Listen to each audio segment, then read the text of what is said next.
C'est-à-dire que Dieu, il a son temple à ton boulot parce que c'est toi le temple. On n'a plus besoin d'aller à Jérusalem, c'est toi le temple. Le temple, il est détruit de toute façon. Donc c'est nous sommes l'habitation de Dieu. Et les gens, quand ils viennent à notre contact, étant donné que nous sommes des gens de prière, eh bien à notre contact, ils peuvent trouver Dieu. Et c'est ça, nous sommes la solution que Dieu a donnée à travers son Fils Jésus. C'est-à-dire que l'Esprit qui habitait Jésus, il est en nous.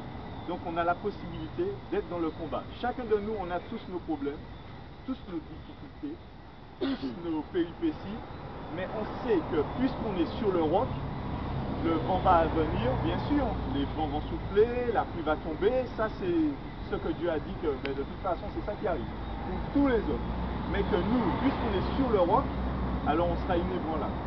Et c'est ce qu'on veut faire connaître aux gens, qu'ils auront des difficultés, ils auront des soucis, le monde même va les haïr, mais étant donné que sur cette terre ils auront connu Jésus le Christ, et bien quand leur vie ne va pas s'arrêter qu'ici, ils sont de passage, et Dieu a réservé de grandes choses pour eux dans le ciel.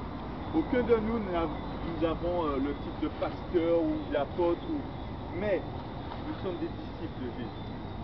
Et ton ministère, c'est ça, c'est de dire aux gens que Jésus les aime. Et ça, c'est ton ministère. Personne ne va le faire pour toi, c'est toi qui dois le faire. Et quelqu'un qui ne confesse pas Jésus sur terre, Jésus ne va pas le confesser devant son Père dans le ciel. Alors, chacun de nous, on doit saisir cette opportunité d'être des ambassadeurs de celui qui nous a rachetés.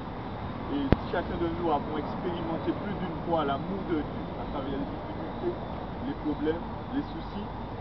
Et c'est ça, on peut dire aux gens que la même chose qu'il a fait pour nous, la même chose qu'il a fait pour Abraham, pour Jacob, Isaac, la même chose qu'il a fait pour les plus grands dans la Bible, eh bien, il le fait pour nous, parce qu'on est vivant et Dieu aime chacun d'entre nous. Ce n'est pas une religion, ce n'est pas un mouvement, c'est simplement une nature, parce que Dieu, la nature de Dieu habite en nous. Amen.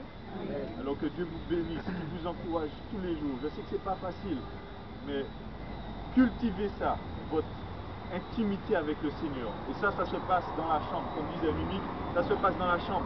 C'est pas ailleurs, ça se passe dans ta chambre, dans ton secret. Ça se passe pas, non, c'est vrai que tu peux le rencontrer là, Jésus est avec nous là, l'onction peut descendre, mais dans ta chambre, c'est là que ça se passe. Tu passes 1 heure de temps dans la prière, c'est là que tu rencontres Dieu. Amen. Amen. Bon, alors pour le Seigneur Jésus, on applaudit.